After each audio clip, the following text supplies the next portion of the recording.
दोस्तों, हमारी टीम के द्वारा एक टेस्ट सीरीज को लॉन्च किया गया है जिसमें आपको टॉप 5 टेस्ट मिलेंगे। ये जितने भी टेस्ट होंगे ये सभी उच्च श्रेणी के होंगे। जो ये टेस्ट सीरीज होगी ये language teacher, net JRF, TGT, PGT इत्यादि सभी हिंदी साहित्य की परीक्षा के लिए महत्वपूर्ण होगा। जो ये टेस्ट सीरीज होगी ये हिंदी साहित्य के संपूर्ण सिलेबस से संबंधित होंगे। इसके साथ ही यहाँ पर कुछ जीके के क्वेश्चन भी आपको उपलब्ध करवाए जाएंगे। अगर आप इस टेस्ट सीरीज को परचेज करना चाहते हो तो आप यहाँ पर दिए गए नंबरों से संपर्क कर सकते हो। यहाँ पर आपको कॉल नहीं करना है, सिर्फ व्हाट्सएप मैसेज करना है।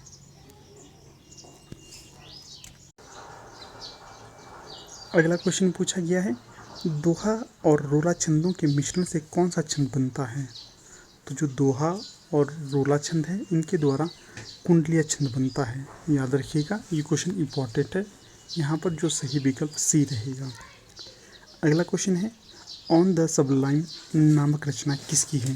तो ये रचना इम्पॉर्टेंट है दोस्तों। इसके रचनाकारों के विकल्प भी लॉन्जाइनस। तो जो लॉन्जाइनस थे इनके द्वारा ऑन द सबलाइन नामक रचना की गई थी। अगला क्वेश्चन है, लिरिकल बैलेड्स से पाश्चात्य काव्य में किस बात का परिवर्तन होता है? तो ये होता है स्वच्छंदतावाद का परिवर्तन। यहाँ पर जो विकल्प डी है बिल्कुल उचित होगा। अगला क्वेश्चन है 74, पूछा गया है, काव्य सृजन के लिए सहज अथवा स्वयं प्रकाश ज्ञान को किसने आवश्यक बताया? तो ये बताया था क्रोचेट ने। तो जो क्रोचे थे इनके द्वारा काव्य सृजन के लिए सहज एवं स्वयं प्रकाश ज्ञान को महत्वपूर्ण माना गया था। तो ये प्रश्न है मोस्ट इम्पॉर्टेंट। अगला क्वेश्चन देखते हैं। अगला क्वेश्चन है 75, पूछा गया है, दिवस का अवसान समीप था, गगन था कुछ लोहित हो चला, काव्य पंक्तियों में कौन सा वर्णिक छंद है? तो जो ये काव्य पंक्तियाँ हैं इसमें छंद होगा द्रुत विलंबित। यहाँ पर विकल्प ए सही होगा।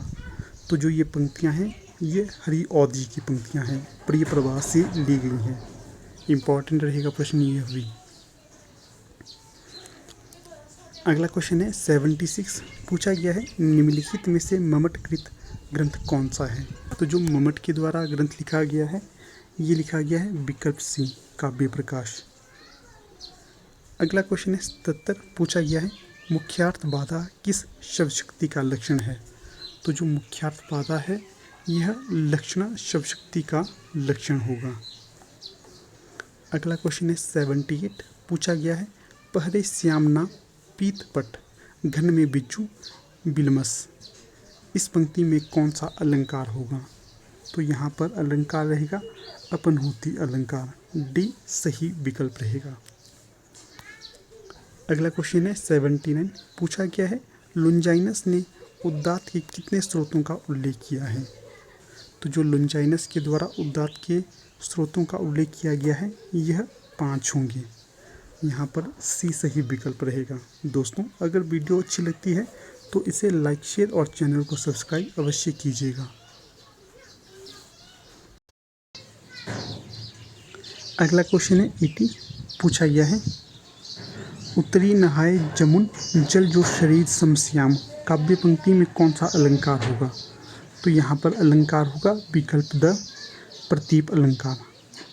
आगे क्वेश्चन है, काव्य में अभिव्यंजनावाद कृति के लेखक कौन है? तो जो काव्य में अभिव्यंजनावाद कृति होगी इसके लेखक होंगे लक्ष्मी नारायण सुधांशु, विकल्प ए उचित रहेगा दोस्तों। अगला क्वेश्चन है 82, पूछा गया है, बिंब के विषय में निम्न में से कौन सा कथन सही होगा?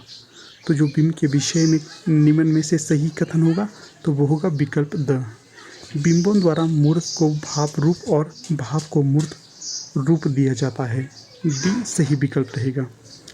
आगे क्वेश्चन है 83, पूछा गया है, काव्यम ग्रहामलंकारात् सौंदर्यमलंकारः किस आचार्य का कथन है? तो ये होगा विकल्प डी, वामन जी का कथन। अगला क्वेश्चन है 84, पूछा गया है, डॉक्टर नगेंद्र आलोचक हैं। तो जो डॉक्टर नगेंद्र हैं ये किस प्रकार के आलोचक हैं? ये हैं रसवादी आलोचक। यहाँ पर जो विकल्प बी है उचित होगा। अगला क्वेश्चन है 85, रसमीमांसा किसका ग्रंथ है? तो जो रचना है रसमीमांसा, इस ग्रंथ के रचनाकार होंगे आचार्य रामचंद्र शुक्ल।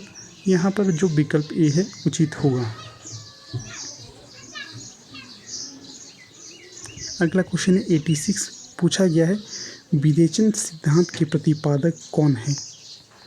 तो ये प्रश्न भी मोस्ट इम्पॉर्टेंट है, अधिकतर परीक्षाओं में ये प्रश्न पूछा जाता है। तो जो विवेचन सिद्धांत के प्रतिपादक होंगे तो ये होंगे विकल्प डी, अरस्तु। अगला क्वेश्चन है 87, निम्नलिखित में से सौष्ठववादी आलोचक किसे कहा जाता है? तो जो सौष्ठववादी आलोचक कहा जाता है यह आचार्य नंद दुलारे वाजपेयी को कहा जाता है। यहाँ पर विकल्प ए बिल्कुल उचित होगा। अगला क्वेश्चन है कुमाऊनी कवि गुमानी का जन्म स्थान है? तो जो कुमाऊनी कवि गुमानी है इनका जन्म स्थान है उपराड़ा में। यहाँ पर सी उचित विकल्प होगा। अगला क्वेश्चन है निम्नलिखित में से रमेश चंद्र शाह की कौन सी रचना है? तो जो रमेश चंद्र शाह की रचना होगी तो ये होगी उकाब हुल्लात, बी सही विकल्प रहेगा। अगला क्वेश्चन 90 है, पूछा गया है निम्नलिखित में से कौन सा आंचलिक कथाकार उत्तराखंड से नहीं है? तो ये होंगे बेदराही। बाकी हिमांशु जोशी, शैलेश मटियानी, विद्यासागर नौटियाल, ये तीनों का ही संबंध उत्तराखंड से रहा है। अगला क्वेश्चन 91 है, पूछा गया है न्यौली लोकगीत संबंधित है? तो जो न्यौली लोकगीत है ये संबंधित होगा उत्तराखंड से। यहाँ पर ए उचित विकल्प रहेगा। अगला क्वेश्चन है 92, पूछा गया है शिवानी का वास्तविक नाम है? तो जो शिवानी थी इनका वास्तविक नाम है गौरापंत, डी उचित विकल्प रहेगा। अगला क्वेश्चन 93 है, पूछा गया है खुदेड़ गीत है? तो जो खुदेड़ है ये पूछा गया है किस प्रकार का गीत है?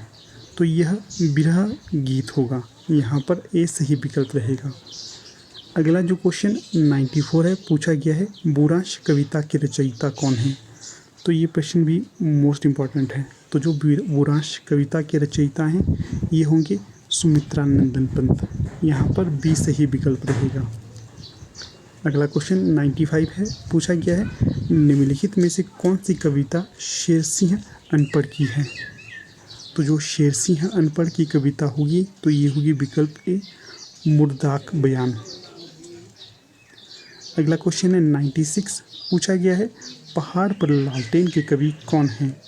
तो जो पहाड़ पर लालटेन के कवि होंगे तो ये होंगे मंगलेश डबराल, विकल्प भी उचित रहेगा। अगला क्वेश्चन 97 है, पूछा गया है उत्तराखंड के किस कवि को छायावाद और प्रगतिवाद के संधि स्थल का कवि कहा जाता है? तो यहाँ पर दोस्तों थोड़ा सा संशय है। उत्तर तालिका के अनुसार सही विकल्प बताया गया है चंद्रकुवल बतवली। तो मुझे थोड़ा सा इस पर संशय लगता है। अगर आपको इसका सही और कन्फर्म उत्तर पता है तो आप बता सकते हो। अगला क्वेश्चन है 98, पूछा गया है सुमित्रा नंदन पंत का जन्म स्थान कहाँ पर है? तो जो सुमित्रा नंदन पंत का जन्म स्थान माना जाता है तो ये माना जाता है कौसानी। यहाँ पर ए सही विकल्प रहेगा। अगला क्वेश्चन है 99, पूछा गया है शैलेश मटियानी का पूरा नाम क्या है? तो ये है विकल्प सी, रमेश सिंह मटियानी शैलेश। आज का अंतिम प्रश्न है नंदा देवी राजजात यात्रा कितने वर्षों में होती है? तो ये होती है हर 12 वर्ष के पश्चात। तो ठीक है दोस्तों, यहाँ पर जो हमारी वीडियो का समापन हो जाता है। आप लोग अंत तक बने रहे, इसका बहुत बहुत धन्यवाद। दोस्तों, हमारी टीम के द्वारा एक PDF को लॉन्च किया गया है जिसमें आपको हिंदी साहित्य के 200 अति महत्वपूर्ण प्रश्न देखने को मिलेंगे। ये जितने भी प्रश्न होंगे ये सभी वस्तुनिष्ठ होंगे और ये सभी प्रश्न पिछली परीक्षाओं में पूछे गए हैं, इसलिए ये अति महत्वपूर्ण होंगे। यहाँ पर आपको संपूर्ण हिंदी साहित्य को कवर किया गया है। ये प्रश्न मोस्ट इम्पॉर्टेंट होंगे। अगर आप इस PDF को परचेज करना चाहते हो तो यहाँ पर दिए गए नंबर से संपर्क कर सकते हो। यहाँ पर आपको सिर्फ व्हाट्सएप मैसेज करना है, आपके प्रश्न का उत्तर आपको जल्द ही मिल जाएगा।